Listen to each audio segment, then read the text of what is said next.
성경 창세기부터 마지막 요한계시록까지 일관적으로 우리에게 주시는 하나님의 속성 가운데 하나는 하나님은 사랑이시다라는 것입니다.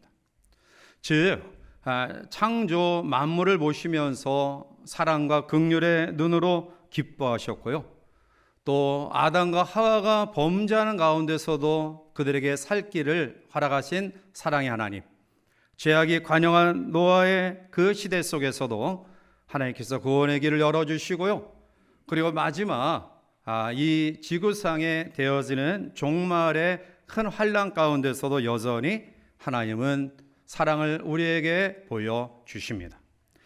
요한복음 3장 16절에 하나님이 세상을 이처럼 사랑하사 독생자를 주셨으니 이는 그를 믿는 자마다 멸망하지 않고 영생을 얻게 하려 하심이라. 이것은 온 인류를 사랑하시는 하나님의 사랑을 이야기합니다. 즉 누구든지 예수 그리스도를 믿고 믿음으로 영접하는 자에게 영원한 생명을 주신다라는 것이죠. 다만 하나님의 사랑을 알고 느끼는 사람, 또 좀 더 나가서 더 크게 하나님의 사랑을 경험하며 크게 감사하고 감격해하는 사람과 그렇지 못하거나 하나님의 사랑을 전혀 알지 못하는 사람이 존재할 뿐입니다. 그런데 어떤 사람들은 하나님은 차별하신다라고 생각합니다. 누구는 사랑하고 누구는 사랑하지 않는다라고 이야기하는데요, 그 판단의 근거는 사실 내가 힘들고 어렵고 또 고통이 가중될 때에 이러한 마음이 우리 가운데 드는 것은 사실입니다. 왜 나에게 이러한 질병이 왔을까?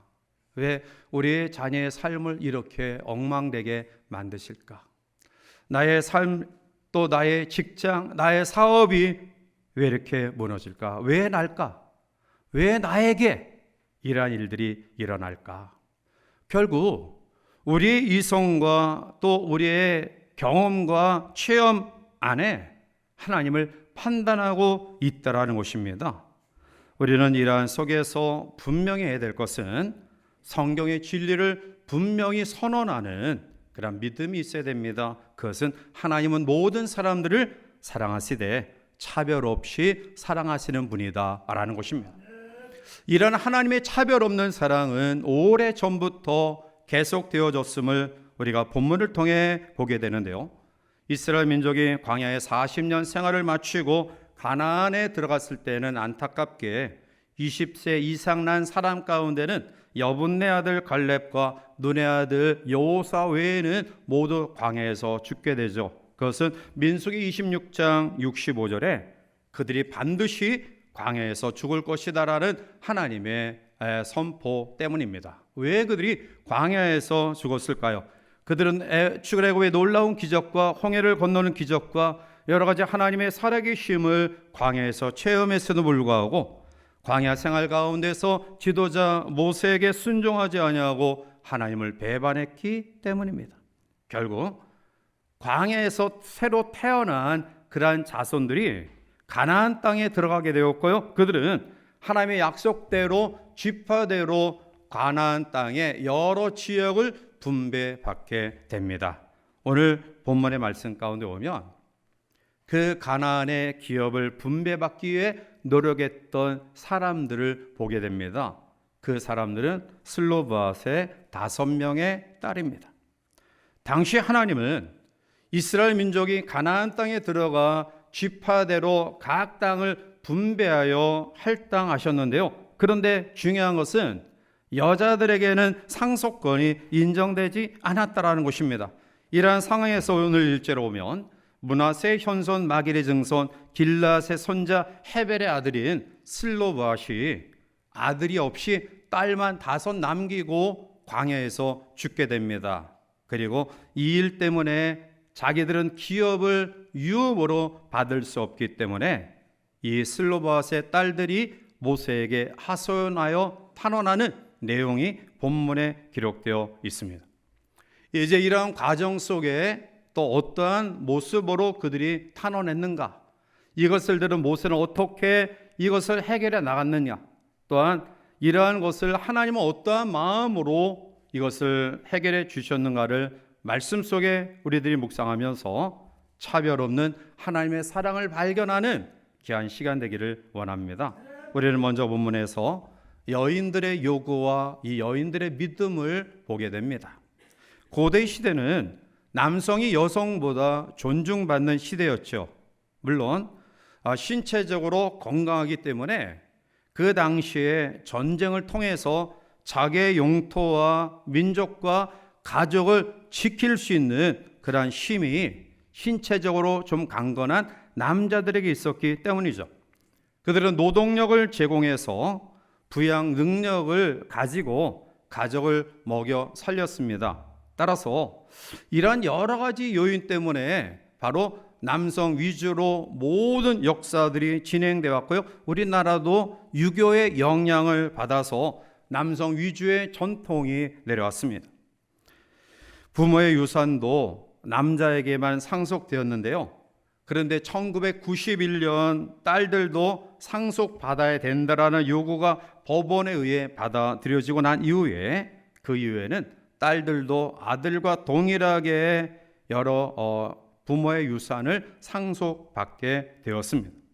오늘 본문에 보면 딸들에 대한 상속 권리에 대한 내용이 나타나고 있습니다. 오늘 슬로봇의 가정에는 이 슬로봇은 아들 없이 딸만 5 남기고 광야에서 세상을 떠났습니다.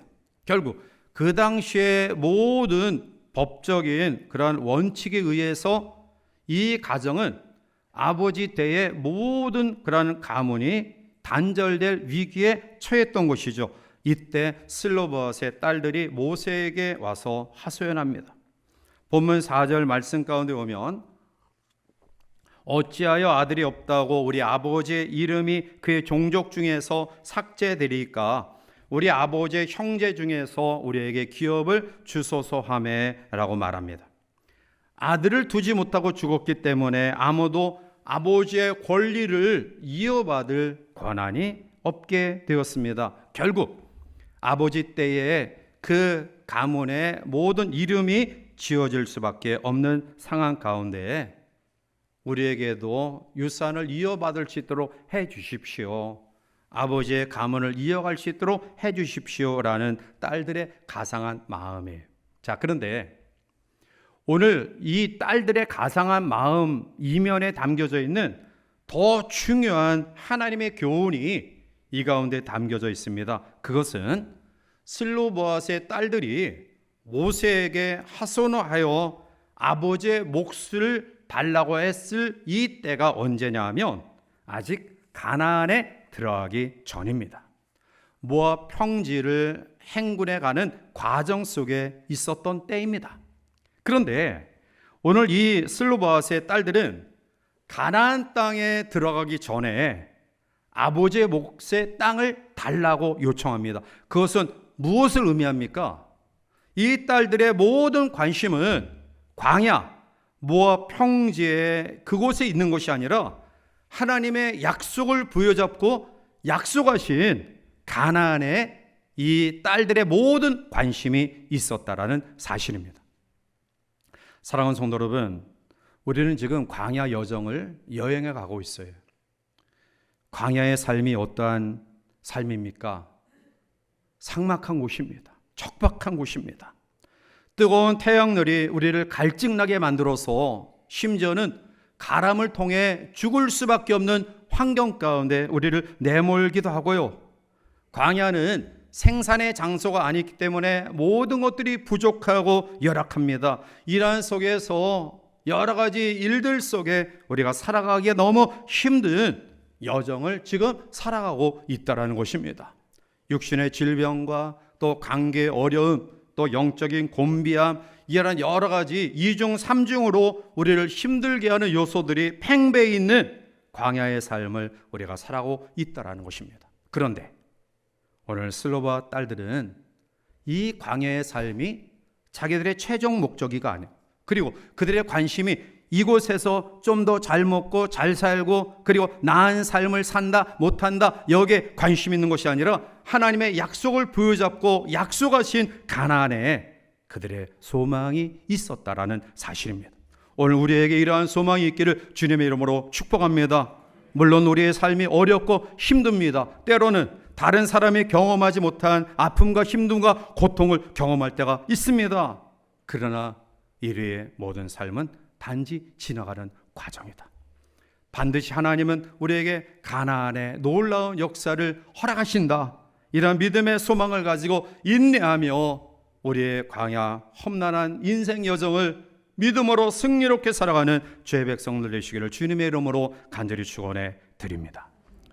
두 번째로 본문을 통해 우리에게 주시는 교훈은 바로 슬로보앗의 딸들과 모세가 어떻게 이 문제를 극복했는지, 그리고 그 하소연을 들은 하나님의 마음은 어떠한지를 우리가 보게 돼요. 모세가 슬로보앗의 딸들이 와서 요구하는 소리를 들었는데요. 그런데 오늘 2절 말씀 가운데 오면 슬로보앗의 딸들이 자기들 가정의 가문의 문제를 가지고 회막문 앞으로 나아가서 모세와 제사장과 그리고 주의관들에게 그것을 하소연했다라는 것입니다. 사랑하는 성도 여러분, 내게 없는 것을 인하여 우리가 앉은 자리에서 절망하며 낙심한 채 머물러 있지 않기를 바랍니다. 또한 조금 힘을 얻어서 세상 것에서 우리의 문제를 해결하려는 그러한 지극히 인간적인 마음을 갖기 이전에 우리가 하나님 앞에 무엇을 결단해야 될 것인가? 우리의 기도의 제목, 문제를 가지고 회막문 앞, 즉 여호와의 성전 앞에 나와 아래에는 믿음이 우리 가운데 있기를 바랍니다. 히브리서 11장 6절에 믿음이 없이는 하나님을 기쁘시게 하지 못하나니 하나님께 나아가는 자는 두 가지를 우리가 알아야 돼. 하나는 반드시 하나님이 계신 것과 두 번째는 하나님이 자기를 찾는 자들에게 상 주시는 이심을 믿는 믿음입니다. 하나님은 지금도 살아 역사하시고요, 우리의 형편과 처지를 아시는 그 하나님은 우리가 읊조리는 탄식과 쉬는 그 아픔을 외면하지 아니하시고 들어 응답하시는 분이라는 사실을 믿으시기 바랍니다. 사랑하는 성도 여러분, 우리는 기도라는 놀라운 특권을 하나님께 이미 부여받았어요. 우리의 주어진 문제를 우리가 의지하는 자녀, 내가 믿고 따랐던 물질, 세상의 명예, 권세, 환경보다 더 귀하고 아름다운 선택은 바로 기도의 자리에 나오는 것입니다. 우리가 다른 것 부족해도 기도할 수는 있습니다. 다른 것 없다 할지라도 하나님을 아뢰일 수 있는 그러한 기도는 우리들이 가질 수 있다는 거예요. 슬로보앗의 딸들은 그들의 당면한 문제를 회막문 앞에 와서 아뢰입니다. 그리고 이것을 전달받은 모세는 어떻게 이 과정을 극복해 나갈까요? 오늘 5절에 보면 모세가 그 사연을 여호와께 아뢰니라. 아멘. 올바른 고민 문제의 답을 슬로보앗의 딸들과 모세가 우리에게 제시하고 있습니다. 그것은 우리의 고민의 해결의 방법이 바로 기도에 있다라는 사실입니다. 사랑하는 성도 여러분, 오늘 우리의 주어진 삶에서 광야 의정 속에서 하나님이 차별하신다라는 마음을 지극히 갖는 당연한 때는 내가 다른 사람이 경험하지 않은 아픔과 힘듦을 경험할 때 우리는 그런 마음을 가질 수밖에 없습니다. 그 당연한 마음입니다. 그러나 그럴 때 하나님은 우리에게 그 문제를 해결할 수 있는 열쇠도 우리에게 주셨음을 믿으시기 바랍니다. 그게 바로 기도입니다. 슬로보앗의 딸들의 이 하소연, 그리고 그것을 가지고 여호와 하나님께 물었던, 기도했던 모세에게 하나님은 어떻게 대답하실까요? 오늘 7절 말씀 가운데 보면 슬로보앗 딸들의 말이 옳으니 너는 반드시 그들의 아버지 형제 중에서 그들에게 기업을 주어 받게 하되 그들의 아버지의 기업을 그들에게 돌릴지니라. 아멘. 위대한 순간입니다. 새로운 하나님의 법이 선포되는 순간입니다. 두터운 종교와 사회적인 관념이 와르르 무너지는 순간입니다. 기도로 이 위대한 순간을 경험하게 됩니다. 하나님의 은혜와 자비와 사랑은 모든 관습을 초월합니다. 오늘 우리 주어진 어떠한 삶의 원칙을 법과 규칙과 또 어떠한 규례 속에 우리들이 그것을 기억하고 또 그것을 지키며 살아가지만, 그러나 그보다 더 중요한 것은 바로 긍휼과 사랑이라는 것입니다. 모세가 슬로보아스의 딸들의 이야기를 들었을 때, 아니 법이 이렇게 정해져 있는데 말도 안 되는 소리 하지 마라, 그렇게 이야기할 수 있었을 거예요. 또한 하나님도 모세의 간구를 들었을 때, 아니 내가 너에게 이미 준 법칙과 규례가 있는데 무슨 엉뚱한 소리 해. 그러나 모세는 슬로보아스의 딸들의 그 안타까운 마음을 헤아렸고요, 하나님은 바로 이스라엘 민족을 향한 긍휼과 사랑으로 그것을 바라보셨습니다. 시편 116편 1절과 2절에 시인은 이렇게 고백합니다. 여호와께서 내 음성과 내 간구를 들으심으로 내가 그를 사랑하는도다. 그의 귀를 내게 기울이셨으므로 내가 평생에 기도하리로다. 아멘. 하나님은 우리의 읊조리는 탄식과 그리고 한숨 소리까지도 들으시는 분이십니다.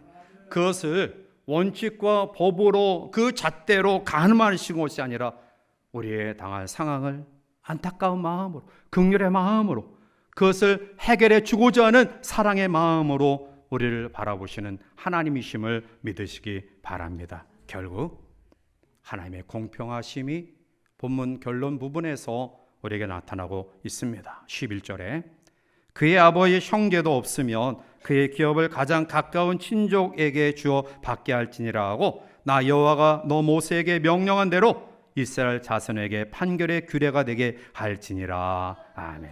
모세에게 지금까지 이스라엘 민족이 지켜왔던 법이 바뀌어졌음을 공포하라고 말합니다. 즉 슬로바스의 예처럼 아들이 없는 가정에 그 기업을 딸들에게 주라고 명합니다. 이와 같이 하나님의 마음은 억울한 마음을 가진 사람들을 외면하지 않습니다. 법보다 어떠한 체계보다 원칙보다 하나님은 사람의 마음을 어루만져 주시는 분이십니다. 오늘 우리는 법과 원칙을 앞세워 너무 정죄하고 비난하고 또 헤아리는 그러한 모습들을 가지고 있지는 아니한지요. 그러나 하나님은 우리를 법과 원칙의 잣대로 가늠하시고 판단하시는 것이 아니라 우리의 상황을 헤아리시면서 긍휼과 사랑의 마음으로 이 가운데서 어떻게 그것을 이겨 나갈 수 있게 하실 것인가 라는 답을 가지고 우리를 대하십니다. 사실 하나님은 이스라엘 민족 가운데서도 소외된 사람들에 대한 끊임없는 말씀을 주셔요. 고아와 가부를 돌보라, 이방인을 냉대하지 마라 라고 말씀하신 그 하나님은 오늘 우리가 하나님의 사랑을 먼저 알고 나중 알고의 차이는 있지만 그 하나님의 사랑은 여전히 변함없으신 분이다, 차별 없으신 분이다 라는 사실에 우리가 잘 아는 장애인 시인 송명희 시인이 있죠. 그는 분만을 잘못한 의사의 실수로 뇌성 마비가 되고 맙니다.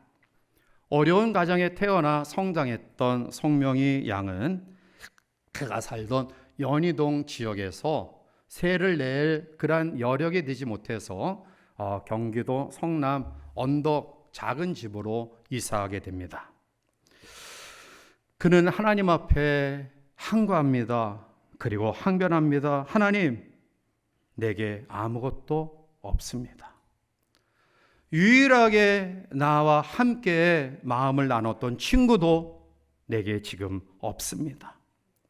나에게는 건강도 없고요, 그리고 물질도 없습니다. 가난한 가정에 태어났기에 마음 놓고 살 수 있는 집도 없습니다.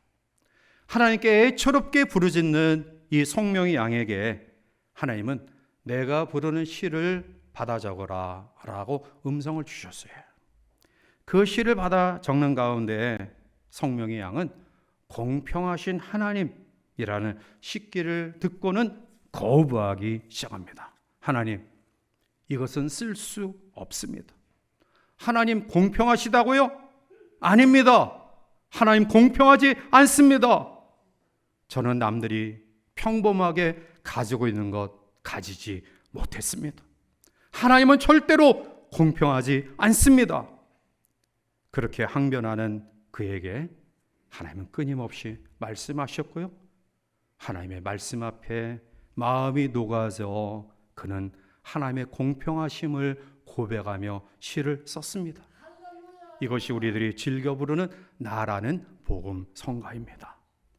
나 가진 재물 없으나, 나 가진 지식 없으나, 나에게 있는 남에게 있는 건강 있지 않으나, 나 남이 없는 것 있으니, 나 남이 못 본 것을 보았고, 나 남이 듣지 못한 음성 들었고, 나 남이 받지 못한 사랑 받았고, 나 남이 모르는 것 깨달았습니다.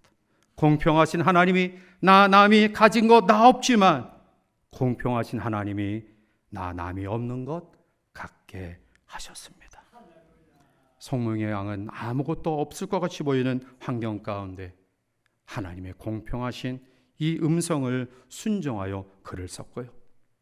그는 그 이후에 여러 간증 시를 통해서 수많은 낭만과 절망과 아픔과 고난 가운데 있는 사람들에게 위로가 되는 복의 근원이 되는 삶을 살게 됩니다. 사랑하는 성도 여러분, 오늘 내게 없는 건 많이 있다라고 생각하시는 분들 계실 거예요. 왜 다른 사람이 평범하게 누리는 건강을 하나님 왜 앗아가십니까? 왜 다른 사람들이 아무런 고민 없이 누리는 가정의 행복을 깨뜨리십니까? 왜 남들처럼 어떠한 배경과 세상에 그러한 모든 그러한 권세와 명예를 가지 못하게 하셨습니까?